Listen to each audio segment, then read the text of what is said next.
Sir LC আমরা যে open করি জি গভর্নমেন্ট প্রকিউরমেন্টের ক্ষেত্রে স্যার মানে কোন কোন প্রকিউরমেন্টের ক্ষেত্রে স্যার এলসি ওপেন করা যাবে? যেমন স্যার আমরা ফিল্ডে যখন যাই তখন লোকাল প্রকিউরমেন্ট, আমি আরএফএল থেকে প্লাস্টিকের বালতি কিনবো, আমার এলসি পেমেন্ট মেথডে যাচ্ছি। একটা কোশ্চেন যে এটা আসলে এই প্রকিউরমেন্টটা এলসি মেথডে হবে কিনা, একটা কোশ্চেন। আর দ্বিতীয় কোশ্চেন হলো যে যেমন আমাদের মেগা প্রজেক্টগুলোতে যখন মালামাল ইম্পোর্ট করা হয় বা চুক্তি করা হয় তখন স্যার পেমেন্ট মেথডে বলা থাকে যে অ্যাডভান্স আমার 10% যাবে direct payment, not through LC. সরাসরি এডিবি বা ওয়ার্ল্ড ব্যাংক ডাইরেক্ট তার ওই ঠিকাদারের অ্যাকাউন্টে টাকা দিয়ে দেবে 10%, আর 10% হলো ওই ম্যাটেরিয়ালসটা আসার পরে টেস্টিং কমিশনিং ইনস্টলেশনের পরে 10% যাবে, সেটাও ডিরেক্ট পেমেন্ট যাবে। তাহলে আমার বকেয়া হলো কত? 80%। যে আমি ডকুমেন্টস পাইলে আমি 80% দিব, ডকুমেন্টস পেলে আমি 80% দিবে। আর সেই ক্ষেত্রে এলসি তার চুক্তিমূল্য 100% হবে না ওই ডিরেক্ট পেমেন্ট যেটা আমার এলসির বাইরে যে পেমেন্টটা গেল, ঠিক আছে, সেটা বাদ দেওয়া হবে? দেখেন, দুইটা কোশ্চেন আপনার, একটা হচ্ছে লোকাল প্রকিউরমেন্ট, যে প্রাণে আরএফএল থেকে আপনি বালতি কিনবেন, এটার জন্য এলসি করবেন কিনা। এটার জন্য এলসি করাই তো ভালো। নরমাল কেনার চেয়ে নরমাল আরএফএল এর মানে বেস্ট বাই এর শোরুম থেকে কেনার চেয়ে একটা নরমাল ভাউচারের কেনার চেয়ে এটা কিনা ভালো না? এতে আইনগত কোনো ঝামেলা নাই। ওনারা এইটা পারপাসলি করে যে না আমরা ঠিক আছি, আমরা শুদ্ধ। তখন আরএফএল এর যারা এক্সিকিউটিভ আছে, সেলস এক্সিকিউটিভ, ম্যানেজটা ওইভাবে হয়। যদি আপনি যে জায়গায় সন্দেহ করেন, আমি এটা সন্দেহ করি না, আমি এটাকে ভালোভাবে দেখি যে তারা এটাকে এলসি দিয়ে করতেছে, সে যেটাই হোক, যেভাবেই হোক। এখন খরচের কথা যদি বলেন, আমরা তো স্যার মানে অনেক কিছু নিয়ে চিন্তা করি। আমাদের মূল থিমটা হলো যে খরচ কম, মাল ভালো, এখন দেখেন আমাদের যে স্যার প্ল্যানটা স্যার যেটা যে তো লোকাল প্রকিউরমেন্ট করছেন, এটা তো আপনার পিডির অ্যাকাউন্ট থেকে সরাসরি আপনার ঠিকাদার অ্যাকাউন্টে টাকা দিয়ে দিতে পারতেন, আপনি কেন তো ওই এলসি পেমেন্টে গেলেন? আপনার তো শুধু শুধু আপনার ব্যাংকে এলসি চার্জ দিচ্ছেন। এখন শুনেন, আপনি যেটা বলছেন যখনই এই সমস্ত কেনাকাটায় খরচ কমে, এখন বলেন কিভাবে কমে, তখন সেল যেটা হয় সেটা হচ্ছে আরএফএল টু আরএফএল এর কর্পোরেট সেল। আর আপনি যখন ঠিকাদারের অ্যাকাউন্টে ডাইরেক্ট টাকা দেবেন তখন ওই এমআরপি তে সেলস হয়। একটা বালতির দাম যদি 350 টাকা, কর্পোরেট সেলে যদি হয় এটা দেখবেন 300 টাকা, 280 টাকা। যদি ওনারা এমআরপি তে এটা না করে থাকে, মানে যদি ওনারা এটা নেগোশিয়েটেড প্রাইস অর্থাৎ স্পেশাল রেটে যদি এটা না করে থাকে, তাহলে ওনাদের আপনি ধরতে পারেন যে ভাই তুমি এত ঝামেলায় গেলা কেন, এমআরপি তে কিনবা তুমি এটা ই থেকে কিনে নিতে না কেন, বেস্ট বাই দোকান থেকে কিনে আসতা, হতে পারে না? এলসি দেয়, এলসি কমিশন কেন দিলা? টেন্ডার করলে আরএফএল নিজেই বিড করে। হ্যাঁ, বিড করে। এইজন্য বলতেছি ওইখানে এটা খরচ কমে। ধরেন আমরা ব্যাংকে আমাদের প্রচুর কেনাকাটা আছে, একটা কাইন আছে, বেস্ট বাই তো ইয়ে নেয়, ডিলারের আবার কম নেয় 20% ডিসকাউন্ট। আমি তো ওইখানে যাওয়া আমার ভালো, আমি বেস্ট বাই কিনলে আমার লস। আপনি একটা জিনিস দেখেন অসুবিধাটা কোথায়। আমি প্রাইম ব্যাংকের পারচেজ কমিটির 4 বছর মেম্বার ছিলাম। তো আপনি তো চাইলেই এই কেনাটা ইন্ডিভিজুয়ালি কিনতে পারেন না। এই কেনার তো একটা ফর্মুলা আছে, এটা তো বিগ অ্যামাউন্ট হয় তাহলে এটা একটা ফর্মুলা আছে। তো ধরেন একটা পারচেজ তো আপনি একলা করতে পারবেন না, এটা একটা অফিসিয়াল যে উপায়টা বাই কার থেকে কিনবেন। আপনি কি নিজে বায়ার খুঁজবেন না বায়ার আপনার কাছে, বায়ার আপনি কল করবেন? তা আমরা কল করি যে ভাই আমার 100 এসি লাগবে, 2 টনের 100 এসি লাগবে, এই 100 এসি ইনস্টলেশন এবং সার্ভিস ওয়ারেন্টি দিয়ে তোমরা কোটেশন দাও। তো ধরেন 10টা কোম্পানি দিল, আমি যদি নিজে কিনে, আমার তো সার্ভিস এসি সার্ভিসিং এর টিম আছে, মেইনটেনেন্সে আমার টিম আছে, আমরা ওনাদের দিয়েও করাইতে পারতাম, তো আমরা তো করাই না, কারণ এদিন করাইলে আমার খরচ বাড়বে। তো এই আরএফএল যেটা কথা বলতেছিলেন এর খরচ কমে, কারণ এই তখন কম্পিটিটিভ প্রাইসে আসে, আরএফএল থাকে না, এখানে বেঙ্গল থাকে, অন্য আরো ভালো 5টা কোম্পানি থাকে, এবং এটা এমআরপি তে বিক্রি হয় না। এখন আপনার কোশ্চেনটা হলো যদি এটা এমআরপি তে বিক্রি হয়, যেহেতু বাজার থাকে, তাহলে তো আপনি বলতেই পারেন যে ভাই আপনি এত ঝামেলা কেন করছেন, এখানে তো খরচ বাড়াইছে, ওইখানে আপনার রেঞ্জ আছে, আপনি এমআরপি তে কেন কিনছেন, কম্পিটিটিভ টেন্ডারে কেন কিনলেন না? এরকম এই কোশ্চেন আপনি রেজ করতে পারেন।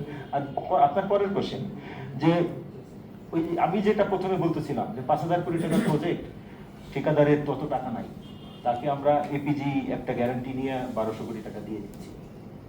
তারপরে তাকে বলতেছি তুমি 40% কিংবা 50% কাজ করো, বাকি টাকা আবার দিব। এইভাবে ওই টার্মস এন্ড কন্ডিশন গুলো ওইভাবে থাকে। ওই যে আপনি যেটা বলছেন সরাসরি, হ্যাঁ টাকাটা সরাসরি দিবে, সমস্যা নাই, সেটা যেভাবেই আসুক। গভর্নমেন্ট ধরেন একটা বড় প্রজেক্টে গভর্নমেন্টের অংশ থাকে এবং দাতা গোষ্ঠীর অংশ থাকে, তো আমরা কি করি, আমরা তো চাই দাতা গোষ্ঠী টাকাটা আগে নিয়ে নিতে, দাতা গোষ্ঠী টাকাটা আগে ছাড়ুক, এটা তো আমরা চাই, রাইট? ধরেন 2000 কোটি টাকার প্রজেক্ট, দাতা গোষ্ঠী দেবে 1000 কোটি টাকা, আগে ওর থেকে 1000 কোটি টাকা নিয়ে নিই। আমরা নেগোসিয়েশনটা আমরা করি যে ভাই অ্যাডভান্স করা লাগবে, এটা করা লাগবে, এটা করা, এই অ্যাডভান্স গুলো আমরা তাদের থেকে নেওয়ার চেষ্টা করি। দেখবেন বেশিরভাগ ক্ষেত্রেই ঘটনাই ঘটে, ঠিক আছে? এইগুলা মানে আমার কোশ্চেনটা হলো যে স্যার, যে আমার তো 20% হলো ডিরেক্ট পেমেন্ট, জি আর 80% হলো অন শিপমেন্ট। হ্যাঁ, তাহলে আমি এলসি করব কত টাকার উপরে? 80% এর উপরে এলসি করব না 100% টাকার উপরে এলসি করব? এখন দেখেন আমার কোশ্চেন ইস্যুটা হলো কি, আপনি যে গুডসটা আনবেন, এই গুডসটা যদি 100% ইম্পোর্টেবল হয়, তাহলে তো আপনার 100% ইম্পোর্ট করতে, এলসি করতে হবে। তাহলে যে 20 টাকা আপনি পেয়ে গেছেন অলরেডি, এই 20 টাকা কোন কাজে লাগবে?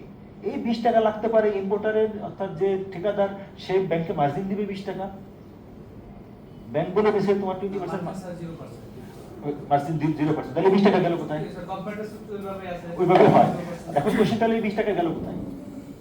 এখন স্যার আমাদের কোশ্চেন হচ্ছে আপনি কেন 100% করবেন? আপনি তো 20% আগে দিয়ে দিচ্ছেন, যাতে ব্যাংক এই 20% এর কোনো লায়াবিলিটি তো নিচ্ছে না, না, সে তো নিচ্ছে হলো 80%, তাহলে আমি কেন ব্যাংকে আমি 100% এনসি করবো এবং কমিশনও দেবো 100%?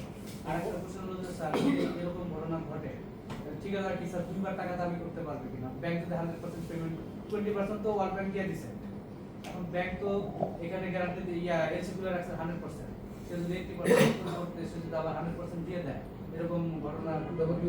এরকম ঘটনা ঘটার কোনো চান্স নাই, কারণ টার্মস এন্ড কন্ডিশন হচ্ছে ভাই 100 টাকার। ব্যাংক তো 100% সে এখন ধরেন, এখন আইটেমটা একটু ইম্পর্টেন্ট। অনেক সময় অ্যালাউন্সের একটা ব্যাপার থাকে। অ্যালাউন্স কেমন? যেমন ধরেন 10,000 টন গম আসবে, এলসি টার্মস এন্ড কন্ডিশন থাকে 5% অ্যালাউন্স, তার মানে 5% কম বেশি হতে পারে।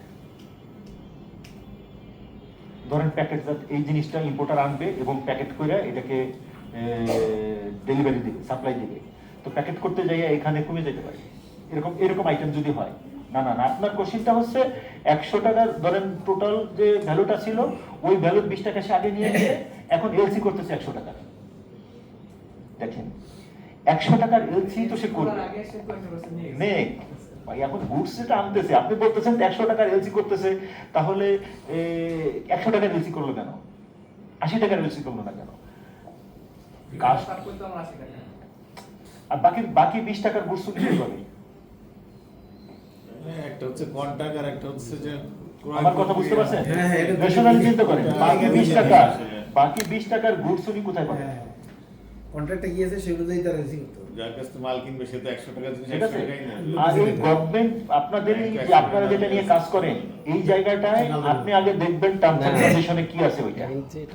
আমাদের যেটা সেটা হলো প্রথম কাজই, যেমন ওই যে আমি বললাম পারচেজ কমিটিতে ছিলাম, আমার অডিট এসে আগে প্রথমে বলতো যে ভাই অর্ডারে কি আছে সেটা বলো, পেমেন্ট ওভাবে হয়েছে কিনা, স্যাম্পল ধরেন যেমন আমাদের কেনাকাটা হয়, আমরা শীতের প্রতি শীতবস্ত্র বিতরণ করি, দেখবেন কম্বল কিনছি, ওয়ার্ক অর্ডারে আছে 240 দিয়েছেন, ওই যে গোল একটা জিনিস, অর্থাৎ পার স্কোয়ার মিটারে কত গ্রাম হবে, তো এটা স্যাম্পল করি, স্যাম্পল আছে 200 দিয়েছে, মানে পাতলা জিনিস দিছি, এটা ধরে গেলাম। কিন্তু এখন কোশ্চেনটা হয়েছে, প্রথমেই অডিটর, আমাদের অডিটের লোকজন আইসা আগে দেখে যে যেভাবে করে ওয়ার্ক অর্ডার হয়েছিল ওইভাবে করে জিনিসপত্র আসছে, মালটা পাইছে কিনা? মালটা পাইছে কিনা, বেশ শেষ।